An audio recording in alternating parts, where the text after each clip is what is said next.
Hey there. Today we're going to talk about the Microbit. The Microbit is a credit card sized chip, even just a little bit smaller than that was created by the BBC in England so that all of their students could learn how to code. Um, One of the beautiful things about the Microbit is it's very accessible and it works across all sorts of different platforms. It works on Chromebooks, it works on MacBooks, it works on Windows devices, and it can be used in a lot of different devices that you're going to have at the school level. So let's go ahead and take a little bit of a look at your Microbit. Go ahead and get out your Microbit and let's show you kind of what it has. Let's explore it first of all. If I look at this Microbit, you can see first of all that it has on the front two buttons. There's an A button and a B button. You can program these buttons so that they do different things. For example, I've programmed the A button here to say my first name and the B button to scroll my last name. So one of the things you see here right away as well is that there's a 5x5 grid of red LEDs. This is super useful for being able to communicate with the user in all sorts of different ways. You'll notice as well that there are different connectors here at the bottom. We can use this to connect to external devices, which we'll do in just a little bit, in a few weeks. If you turn it around, one of the nice things about the Microbit is you can see that a lot of the things on the Microbit are labeled, and this is because it was created with education in mind, and you can kind of see what the different parts of it are. So if I were to look at this right now, I can see where the processor is, but I also see there's a couple of other things. For example, there's a compass, which means I can detect north, east, south, west with this nice small device. There's also an accelerometer. That means I can detect if something has been tilted, either right, left, forward, or backwards. And that's super useful if you want to have a little bit of fun to shake your Microbit and make things happen. There is a thermometer on here as well, so I can tell what the temperature is. There's also a Bluetooth antenna, and that's super useful because it's going to allow us to have one Microbit communicate with another one via radio waves. We'll do that in our next lesson. I want you to look as well on the back. There's another button. That button is the reset button. So the Microbit can have one program at a time, and if you ever wanted to reset that program, all you have to do is hit that button and it'll reset. For example, on reset or on startup, I've programmed this to say hello. You'll also notice that I have a battery pack plugged in. That's super important. In order to function, the Microbit needs an energy source or power source of some sort. So because I don't have this connected via USB cable to my computer, I need to make sure that I've connected a battery pack so that I can use this. In fact, speaking of connecting this to the computer, you can see right up here, right by that reset button, there is a way to connect a USB cable. So that's kind of your Microbit in a nutshell. You've got A and B buttons. You can detect whether or not it's been tilted forward and backwards. You can connect external devices. You can use the thermometer. You can use Bluetooth. You can use a compass to do all sorts of amazing things with these. So that being said, let's go ahead and program this application that I just showed you that shows your name. In order to get started programming with the Microbit, the first thing that I'm going to do is I'm going to go to microbit.org. At microbit.org, there's lots of different things you can do. You can look around at the different projects, and there's a lot of ideas for different projects that you can go through. And I'd love for you to go through and explore these projects. If you click on Get Started, there's lots of different lessons that you can go through. As a teacher, there's lessons that you can have in here. You can have teacher's guides, there's student guides, BBC Microbit in the school, there's user guides that show you how to use this, lots of different ideas. There are also lessons, and these lessons go beyond just the Microbit. These are lessons that might incorporate some standards that you might find in schools. For example, here you can see this lesson on data handling, and it talks about the standard of computational thinking and programming, and it's aimed at students from 7 to 11 years old. And you can see that there's 5 lessons involved in this unit, and they talk about what is data. They have a data treasure hunt. There's a lot of fun things that you can do in here. So what we're going to do for today is we're going to click on this Let's Code link at the top of Microbit. Now the Microbit gives you multiple ways of coding in multiple language. So far we've been dealing just with block-based language, and that's all we're going to deal with in this class. But if you're interested in maybe a text-based language, you can actually use Python to code your Microbit. You can also code your Microbit in Scratch, which is a lot of fun, and we'll maybe look at that in a special video later on. For today though, I'm going to scroll back up to the top, and I'm going to click on this Make Code Editor. The Make Code Editor takes you to a page with another series of tutorials and lots of ideas that you can use to get started coding with your Microbit. What we're going to do is we're going to click on this New Project button with the big plus right here. I'm going to go ahead and give it a name. It's always a good idea to name your projects right away. So in fact, I'm just going to call this one My Name, because that's what we're going to have this project do. It's going to show our name. So the first thing that we do every time we have a project is, hopefully you said decompose or break it down, right? So that's the first thing I'm going to do. I'm going to grab my on start, and I'm going to right click and add a comment, and I'm going to indicate what this code should do. So just to say when Microbit starts, and then I'm going to do dot dot dot number one. I'm going to say show or greet the person. So I'll have some sort of greeting on there. And then I think what I want to do is I'm going to put a little bit more code in here, or plan on here. And I'm going to say number two, when I press the A button, show my first name. And when I press the B button, show my last name. And that's it. We're going to keep it super simple for right now. So you can see over here in our block editor, we've got two blocks that are here by default, which is on start and forever. We're not going to use the forever one, so I'm just going to go ahead and click and drag that and kind of trash it over here where all of the code is. Now that I've done that, the first thing I want to do is go ahead and greet the person when it starts. So I already have the on start block in here. To find a way to say something in text, I'm going to go to my basic code blocks. So click on basic. And in basic, you can see I have a lot of different options. I have show number, show LEDs, so I can make my own picture. I can use show icon, which comes with a lot of different pre-programmed pictures. Or you can see right under that, I can show a string. A string is a series of characters that are interpreted just as characters, not as numbers. So in this case, I want to show my name. I'm going to go ahead and show my string.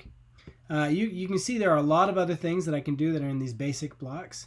I can clear the screen. I can have a forever loop. I can have an on start event. I can have a pause button. And as we've seen, this is really important in a lot of our code, is to be able to put a pause in sometimes. And I can also show an arrow. So if I were using the compass, as I talked about a minute ago, you can actually show an arrow of whether or not people are headed north, east, west, or south. So for right now, I want to greet the person. So I'm going to pull out show string.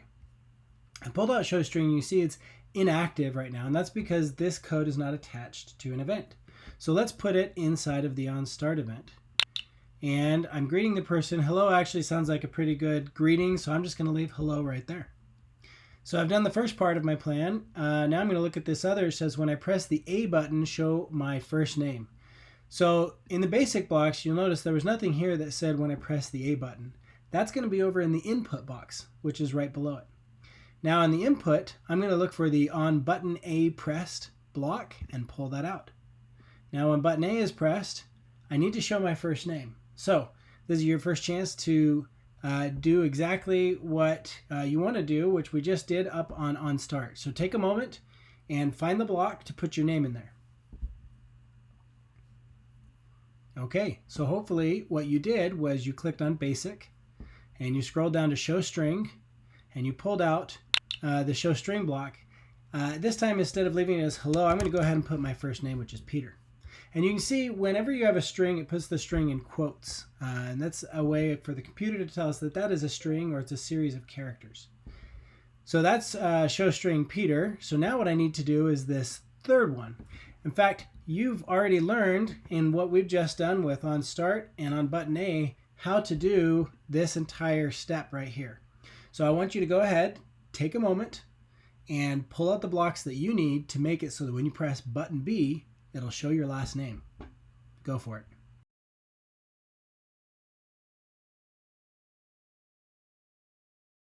Hopefully what you did is you clicked on input, you pulled out here on button A pressed, and you pulled it out.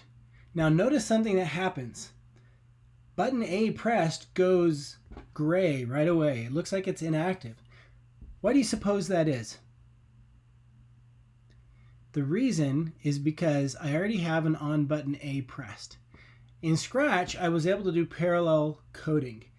That's not going to be possible here with the Microbit because it would be ambiguous and the program wouldn't know which of these two codes to run. So I can't have two on button A events. Well, if I change this on button A to button B, now you can see it's active. And I can go back to basic, pull out show string, put show string in here and change string to rich. And now I have a program that on start will say hello. On button A, if I press button A, it'll say my name, and if I press button B, it'll say my last name. You can see that I've got my program. It's already been named. I'm going to click on this save button right next to it to make sure I save it. Now I can save this directly to the Microbit if it's connected to the computer, or if I haven't connected my Microbit to the computer yet, I can download it to my computer wherever I want to save it. In this case, I'm going to download it straight to my downloads folder on my computer. I'm going to give it a name. You can see right now it's labeled Microbit my name. I'm going to go ahead and leave it as that name. The extension on that is .hex, and that is the extension for a Microbit file. So again, know where you're saving this if you're saving it to your computer. And the way that I did this was by clicking on the save icon, or the disk icon that was right next to the name of my program. So I'm going to go ahead and click on save. That'll download the Microbit to my computer. And I can see over here that it downloaded to my computer. If I go ahead and show where that is on my computer, I'm going to click on show in Finder, and this is on a Mac. I can see that that was downloaded to my downloads folder. Now if I were to double click on this, I'm going to get an error from my computer. And it's going to say there's no application that knows how to open this type of file. Well, that's because the computer isn't the one that's trying to open this file. We need the Microbit to run this file. So what I'm going to do instead is I'm going to cancel that. And you need to take your USB cable and connect your Microbit to your computer.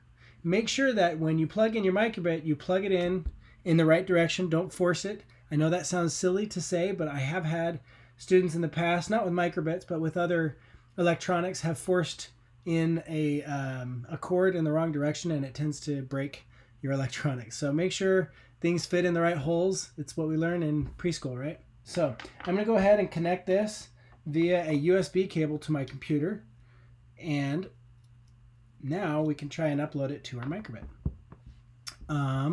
Let's look here on my computer.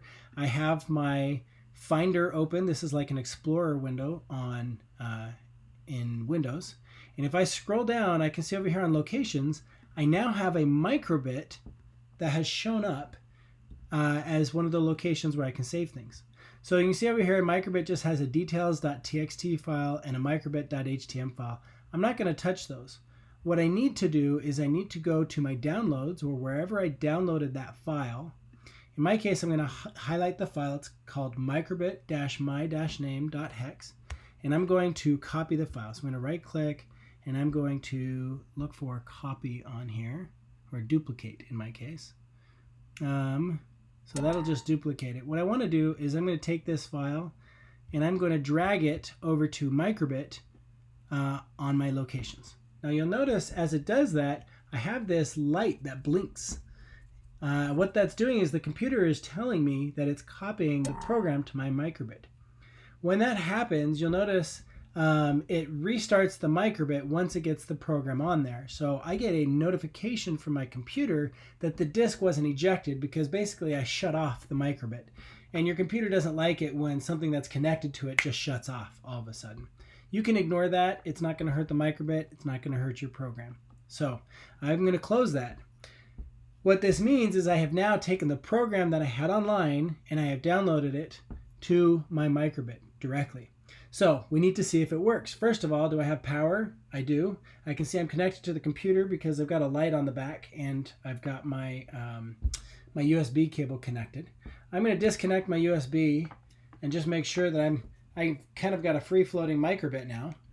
And I'm going to take this microbit and see if it works. So test number 1 will be if it shows my first name if I hit the A button. So I'm going to hit the A button. And sure enough, I can see my first name scroll across the screen. Fantastic. Okay, now I'm going to test again and hit the right button. And sure enough, I can see my last name scroll across the screen. Beleza. All right, now there was one other thing that our code was supposed to do is on startup, it was supposed to say hello.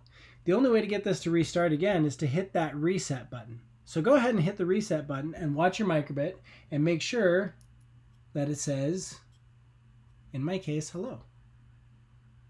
And that's it. That is your first microbit program. You have now coded something that has a physical component to it. This is a fantastic way of teaching coding to young children. They get excited that they get to actually touch and feel the thing that they're coding. And there are a lot of different options and opportunities. In the next video, what we're going to do is we're going to create a die that you can use where you can roll several different numbers on a microbit, and it's going to say different things depending on how we shake it. So have fun with your microbit. Explore makecode.microbit.org to see what sorts of blocks there are and what you might be able to code using the microbit. And I'll see you in the next video as we make a die.